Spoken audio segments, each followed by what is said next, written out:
চাঁদপুরের ধনাগোদা নদীর উপর নির্মিত মতলব নদীর উপর নির্মিত সেতুটি এখন আতঙ্কের নাম। সেতুর সংযোগস্থলে জয়েন্টে ফাটল দেখা দেয় ভারী যানবাহন উঠলেই কেঁপে উঠছে, যা যাত্রী ও চালকদের মধ্যে আতঙ্ক ছড়াচ্ছে।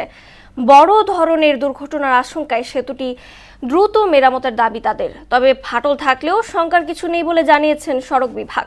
রফিকুল ইসলাম বাবুর প্রতিবেদন, জানাচ্ছেন মাহমুদ আক্তার।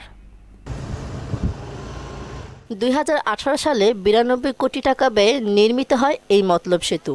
নির্মাণের 7 বছরেই সেতুটির মাঝ বরাবর এক্সপানশন জয়েন্টে দেখা দিয়েছে প্রায় 3 ইঞ্চি ফাটল। ভারী যানবাহন চলাচলের সময় সেতুতে কম্পন অনুভূত হয়, যে কোনো সময় ঘটতে পারে বড় দুর্ঘটনা।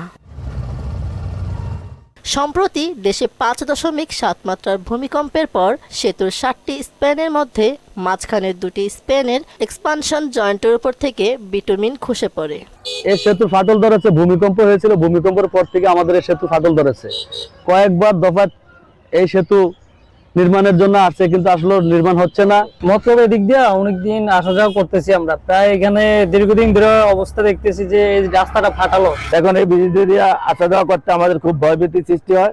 আমরা আগে খুব যাত্রী পাইতাম, আমাদের রুজি রোজগার খুব ভালো হতো। এখন ফাটলের পরের থেকে আমাদের রুজি রোজগার এরকম হয় না। এদিক দিয়ে আসা যাওয়া করলে গাড়ি খুব কাঁপাকাঁপি করে, তার জন্য প্যাসেঞ্জারের খুব ভয় পেয়েছে। মাননীয় সরকার থেকে অনুরোধ যেন আমাদের অধিকৃত তাড়াতাড়ি যেন আমাদের ব্রিজটা মেরামত করে দেওয়া হয়। সেতুটি স্বাভাবিক রয়েছে এবং এতে আতঙ্কের কোনো কারণ নেই বলে জানায় সড়ক ও জনপথ বিভাগ। এটা নিয়ে আমাদের টেকনিক্যাল টিম ব্রিজে কাজ করেছে, তো তারা কোনো রকম কোনো সমস্যা পায় নাই।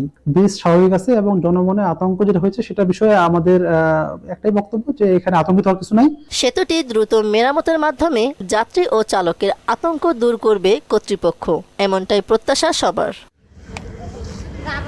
মাহমুদ আক্তার, মোহনা সংবাদ।